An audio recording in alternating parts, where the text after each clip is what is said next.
আসসালামু আলাইকুম, সবাই কেমন আছেন? আশা করি ভালো আছেন। আপনাদের দয়ায় আমিও অনেকটা ভালো আছি। আজ আসলাম নতুন একটা ভিডিও নিয়ে। এটা শাহপুর, আমাদের খুলনা শাহপুর থুকরা বাজার, যেটা রাশেদের ঘুগনি এবং ওইখানে হালিমটা এত পরিমাণ জনপ্রিয়। আর এই নলাগুলো তো নতুন, অনেক জনপ্রিয়, অনেক ভিড় হয় আর মানুষ দূর দূরান্ত থেকে খেতে আসে। আর খুলনার ভিতরে ধরতে গেলে এই থুকরা বাজারে এইটা ফেমাস সবচাইতে বেশি। আগে পরে আমি দুই একবার খেতে গেছি এখানে, আমার কাছে খুব ভালো লাগছে এখানে হালিমটা, এই নলাগুলো। আর এত পরিমাণ ওরা সেল করে তা বলার বাইরে, এরকম ভরে ভরে নিয়ে আসে, আপনারা তো দেখতেই পারতেছেন। আর প্রচুর পরিমাণ ভিড় হয়। আর দামটা এখন একটু বেশি নেয় ওরা, মানে চাহিদা বেশি তো এই জন্য দামটাও একটু বেশি রাখে। যা তারপরও মানুষ খাচ্ছে, হুমুর খেয়ে পড়তেছে খাওয়ার জন্য। অনেক পরিমাণ তৈরি করতেছে, ভিড় হয় প্রচুর পরিমাণে।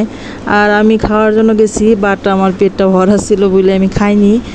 পার্সেল নিয়ে আসছি, বাসায় এনে খাওয়াইছি, মানে সবাই মিলে ওইখান থেকে পার্সেল নিয়ে আসলাম। আর আপনারাও যে ট্রাই করতে পারেন।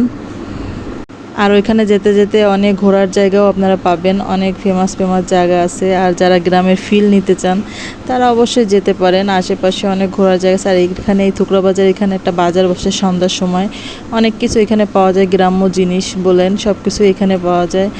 আর আমার কাছে তো বাজারটা বেশ ভালোই লাগছে, জমজমাট থাকে সবসময়ের জন্য, ভিড় একটুও কমে না, সবসময় অনেক পরিমাণ ভিড় থাকে এখানে।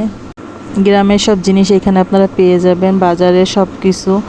আর এদিনকার বাজারটা বসেনি, আমি যেদিনকার গেছি তার আগে পরে যখন গেছি বাজারটা তখন পাইছি, এখন পাইনি। আর এত পরিমাণ ভাই গরম ছিল, কি আর খাওয়া দাওয়া তো করাই সম্ভব না, প্রচুর পরিমাণ গরম ছিল।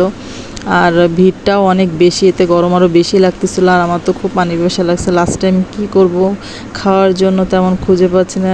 আর এই গরম জিনিস তো এই জন্য খেতে পারতেছিলাম না, তাই চলে গেলাম আমি হাঁটতে হাঁটতে কী খাওয়া যায়। পার্সেলটা নিয়ে আমি পাশে, মানে আপনাদের দেখাইলাম। আর যারা খুলনায় থাকেন, খুলনার বাইরে থাকেন, সবাই এখানে যাইতে পারেন। খাবারটা বেশ জনপ্রিয়, আপনারা ভিড় দেখে তো বুঝতে পারতেছেন প্রচুর পরিমাণে জনপ্রিয়। তাই আমি আখের রস নিয়ে নিলাম গরম থেকে বাঁচার জন্য, গলাটাও শুকাই গেছে। আর আখের রসটা তেমন একটা মোটামুটি লাগছে, জাস্ট গলা ভিজানোর জন্য ঠান্ডা, এই জন্য আখের রসটা নেওয়া।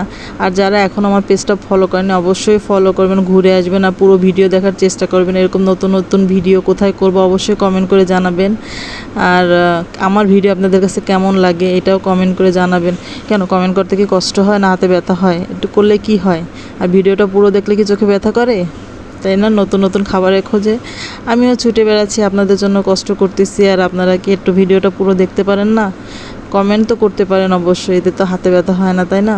তাই চেষ্টা করবেন পুরো ভিডিওটা দেখার। আর আমার পরিবারের জন্য দোয়া করবেন, আমার জন্য দোয়া করবেন। আগের পেজটা হারাই গেছে বলে মনটা সবসময় খারাপ থাকে, নতুন করে উঠতে তো সময় লাগে, তাই না? ভালো থাকবেন, আল্লাহ হাফেজ।